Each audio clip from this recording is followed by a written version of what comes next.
All right. Well, good noon, everybody. I hope you can hear me all right. Had to change my setup a little bit, and so I'm taking a couple of new risks with this that I'm not necessarily used to. What I'm thinking should be the case right now is that the audio quality is up and the video quality is down, which is fine anyway. I've always been of the opinion I'm a lot easier to listen to than look at. And what happened yesterday was my motherboard died on my computer, and so I'm having to use a slightly different setup. Hopefully it's turning out all right. We're continuing our study of the book of Judges. We've titled this Self-Righteous Blood. If you'd like to see the whole thing, we do have an archive of the other lessons, and it's even easier to look at if you're on YouTube. But either way, if you just want to jump right in, that's fine too. And we're now up to Judges chapter 8. Now, in the last couple of chapters, we were introduced to the character of Gideon. Gideon is probably one of the more famous judges, and in the last chapter, we saw the more famous of his actions. In chapter 6, we saw him being sort of chosen as a judge. We see him destroying his father's idols and his father's protection of him at that time. And then we see just a little bit later in the next chapter the famous incident in which God whittles down his army all the way down to 300 men, and they're still able to defeat their Midianite oppressors. We're going to finish with Gideon's story in chapter 9, so let's go ahead, in chapter 8, so let's go ahead and get started. Judges chapter 8, beginning in verse 1. Then the men of Ephraim said to him, "What is this that you have done to us, not to call us when you were fighting against the Midianites?" And they accused him fiercely. And he said to them, "What have I done now in comparison with you? Is not the gleaning of the grapes of Ephraim better than the grape harvest of Abiezer? God has given into your hands the princes of Midian, Oreb and Zeb. What have I been able to do in comparison with you?" Then their anger against him subsided when he said this. So if you remember at the end of the last chapter, we started to see the war against Midian. This is after that big defeat of the battle at Mount Tabor. This is after that, and it mentions Oreb and Zeb. These are described as two great men of the Midianites, princes or officials, whatever you want to call them.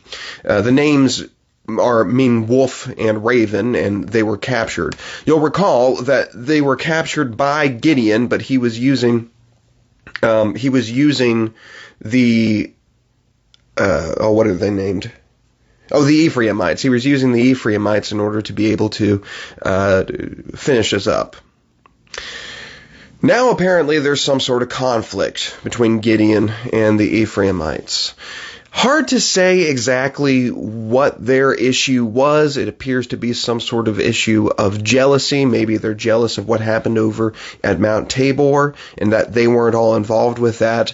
But this first section apparently shows the diplomatic skills of Gideon, because he says, "Well, what am I in comparison with you? Is not the gleanings of the grapes of Ephraim better than that of Abiezer?" Meaning, are you not a greater nation than my own? And then he specifically I think when he says that, he specifically is talking about their deeds in battle. But if that hasn't been made clear already, then any sort of metaphor is going to be taken away. And now he is saying, because you were the ones who ended up taking out Oreb and Zeb, you were the ones who are greater in this. And it says their anger was turned away as a result of this. I suppose somebody who is being antagonistic towards Gideon could call this flattery, although I would say it's more in line with Proverbs 15, "A soft answer turns away wrath." I think this shows the diplomatic skills of Gideon, at least in my opinion. After this, we go to verse 4. And Gideon came to the Jordan and crossed over, and he and the 300 men who were with him, exhausted yet pursuing. So he said to the men of Succoth, "Please give loaves of bread to the people who follow me, for they are exhausted, and I am pursuing after Zebah and Zalmunna, the kings of Midian." And the officials of Succoth said, "Are the hands of Zebah and Zalmunna already in your hand, that we should give bread to your army?" So Gideon said, "Well then, when the Lord has given Zebah and Zalmunna into my hand, I will flail your flesh with thorns of wilderness and with briars." And from there he went up to Penuel, and spoke to them in the same way. And the men of Penuel answered him as the men of Succoth had answered. And he said to the men of Penuel, "When I come again in peace, I will break down this tower."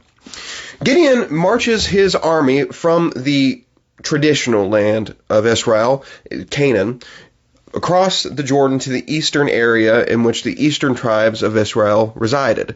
There are two major cities he stops by at this time. That is Penuel and Succoth. Succoth is first. He goes up to these cities. He says he's in pursuit of the kings of Midian, whose names are Zebah and Zalmunna. Those names, by the way, mean victim and protection refused, to give you a little bit of a preview of what's going to happen eventually to those two kings. Perhaps this is another case in which a name is being used and it's more of a nickname that comes later. Right? Remember, I think Gideon might be a case of that. His name means feller or hewer, somebody who, lumberjack almost, right? Somebody who takes down a tree. Well, his first act is to take down the Asherah pole that his father had erected. And after that, he then gains another name, Jerubbaal. Let Baal contend against him. Once again, that might be a nickname that was given to him. Perhaps his proper name that he was given at birth is not even recorded in Judges. We just don't know. I think that also might be the case with these kings of Midian, that their names, meaning victim and protection refused, that could also be an indicator that maybe that's a nickname that's given to him after the fact. Anyway, Gideon pursues them into the eastern part of Israel, and he expects support from the eastern tribes. By the way, it was vital and something that was supposed to be a guarantee that the eastern tribes would still support the western tribes, and here they do not. In the major city of Succoth, when Gideon asks for support, he is mocked. He says, are Zebah and, what was the second one? Zalmunna. Zebah and Zalmunna, difficult names to remember. Are Zebah and Zalmunna already in your hands that that we should be supporting you? Essentially, they're afraid that Gideon is not going to be successful, and if they try to help out Gideon, then later Zebah and Zalmunna are going to exact their vengeance upon them. And the exact same thing happens in Penuel. Make no mistake, this is treason, plain and simple. So, what Gideon does is he makes a threat. He says, when I come back, I'm going to flay your flesh with thorns. And then in Penuel, he says, I'm going to break down this tower. We don't know much about the Tower of Penuel, but it's probably safe to assume that the tower was a pretty important object in the city. It must have been, it'd be like having the Eiffel Tower in Paris, right? It's what people associate with that city. The Statue of Liberty in New York. Something that is symbolic. And that apparently would have been the case in the Tower of Penuel. Let's continue. Verse 10, Now Zebah and Zalmunna were in Karkor with their army, about 15,000 men. All who were left of the army of the people of the east, for they had fallen 120,000 men who had drew the sword. So obviously the war is going very well for Israel here. And Gideon went up by the way of the tent dwellers, east of Nobah and Jogbehah, and attacked the army, for the army felt secure. And Zebah and Zalmunna fled, and he pursued them and captured the two kings of Midian, Zebah and Zalmunna, and he threw all the army into a panic. So what happens here is Gideon, now that he's gone east into the eastern part of Israel, the Midianites, with their fraction of a force that they have left, they apparently go even further east into this wilderness area that is past the eastern part of Israel. Apparently they felt rather secure there. The mention of those two cities, by the way, that's sort of the easternmost bastions of Israel before you get into this vast desert that's between there and the rest of the Fertile Crescent, Mesopotamia. they think they are safe there. I guess the assumption is that the Israelites are not a wilderness-dwelling people, at least they aren't anymore, and we'll be safe over here, and so they were wrong. And the Bible says that at this time they are fully defeated, and although Zebah and Zalmunna attempted to escape, Gideon ends up capturing them as well.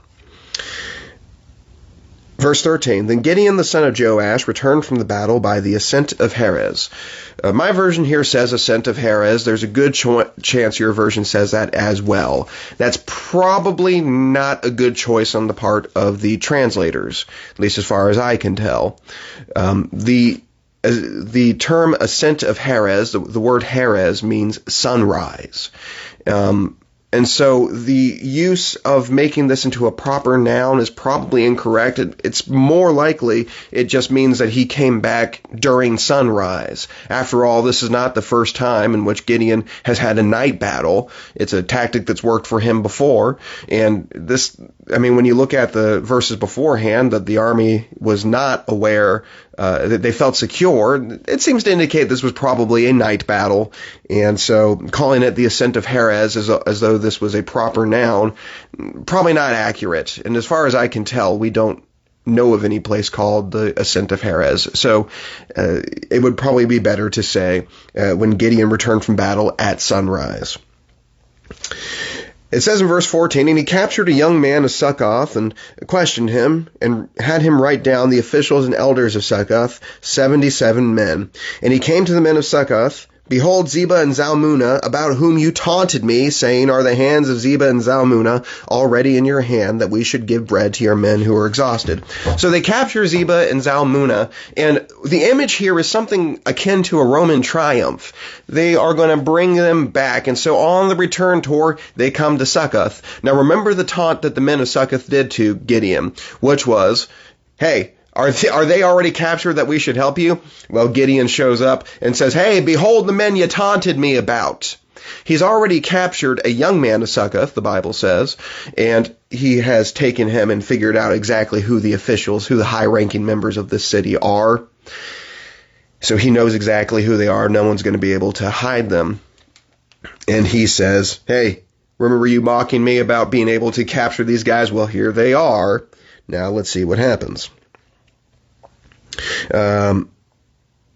Verse 16, and he took the elders of the city, and he took thorns of the wilderness and briars with them, and taught the men of Succoth a lesson. Do not take this one literally. I absolutely love it when we get to those little, phrases and metaphors within the Bible, which often happens to be the case that we're not really sure what that means, and sometimes we have to explain what that means. This is one of these cases where we absolutely don't have to explain what teach them a lesson means, because we use it the exact same way. This is not a literal teaching of a lesson. This is talking about a violent comeuppance, which, once again, we might say the exact same thing. So, if it said he had taken care of the men of Succoth, it's the mafia kind of taken care of, not the nurturing for. I like it when that happens, and this is exactly what it's talking about. It's likely he killed them, although it doesn't say that specifically. When you look at what happens at Penuel, that seems pretty clear he probably killed them. So teaching them a lesson is not actually what is being done here, but, you get the idea. In verse 17, by the way, he does it with thorns. So there is a certain cruelty that we see there. Verse 17, and he broke down the tower of Penuel and killed the men of the city. So once again, he's as good as his word. Verse 18, then he said to Zebah and Zalmunna, where are the men whom you killed at Tabor? They answered, as you are, so were they. Every one of them resembled as the son of a king. And he said, they were my brothers, the sons of my mother. As the Lord lives, if you had saved them alive, I would not kill you. So he said to Jether, his firstborn, rise and kill. But the young man did not draw his sword, for he was afraid, because he was still a young man. Then Zebah and Zalmunna said, rise yourself and fall upon us, for for as the man is, so is his strength. And Gideon arose and killed Zebah and Zalmunna, and he took the crescent ornaments that were on the necks of their camels. So after he makes his return to Israel, essentially what we're seeing here is some sort of trial for the... Hi there, Brother Varun. Glad to see that you're watching. What we see here is some sort of trial for Zebah and Zalmunna. And essentially, the big part of it appears to be, and although we don't have any mention of this until now, the trial for Gideon's brothers, whom apparently those two had killed. They make a very poor defense. It appears to be something along the lines of, we were afraid these were rulers of your people, that they would rise up against us, and so we had to kill them. Gideon, and I believe rightfully, does not accept that defense, and so he sentences them to death. He tries to have his firstborn, a boy named Jether, do it, but because he is so young, he's unable to do that, and that's something we can understand. If you've never killed somebody before, it's going to be a pretty difficult thing to do, especially for a boy. I've never killed anybody, luckily, but even killing an animal, if you've never done that, that can be a difficult thing to do. It was a difficult, I hunt. The first time I killed an animal, it was a difficult thing to do, and it takes a little bit of experience to get used to that sort of thing. The reason Gideon probably chose to have his son do it, it was probably supposed to be a dishonor of some sort. We've seen that in Judges before. Remember with Sisera, it was a dishonor that he would die by the hand of a woman. My guess is that it was supposed to be dishonor to Zebah and Zalmunna to die by the hand of a boy. It doesn't work out, and essentially what they say to Gideon is, do this yourself, at least give us that much honor, and apparently Gideon obliges, and he kills them there. It mentions that he took the crescent ornaments that were on the necks of their camels. I'm guessing it says this because the people would have known these to be they would have known that to be a very symbolic thing, right? To compare it to the Romans again, maybe kind of like the eagle standard, right? Everybody knows about the crescent ornaments on the camels' necks. Whatever the case, they end up taking that, and that's also a little bit of a hint of the problems that we're going to start seeing with Gideon very soon. Verse 22. Oh, one thing I forgot to mention, by the way. This mention of Jether being unable to kill the kings here, there might be a reason for this. This might go to explain his lack of prominence after the death of his father. But that's just something to keep in the back of your head until we get to chapter 9. So, in verse 22, then the men of Israel said to Gideon, rule over us, you and your son, and your grandson also, for you have saved us from the hand of Midian. Gideon said to them, I will not rule over you, and my son will not rule over you. The Lord will rule over you. So far, we seem to have a pretty good thing going on here. Gideon is being obedient to God's command that they should not put a king over themselves. We know, of course, that it didn't always stay that way, and that eventually they would get a king for themselves.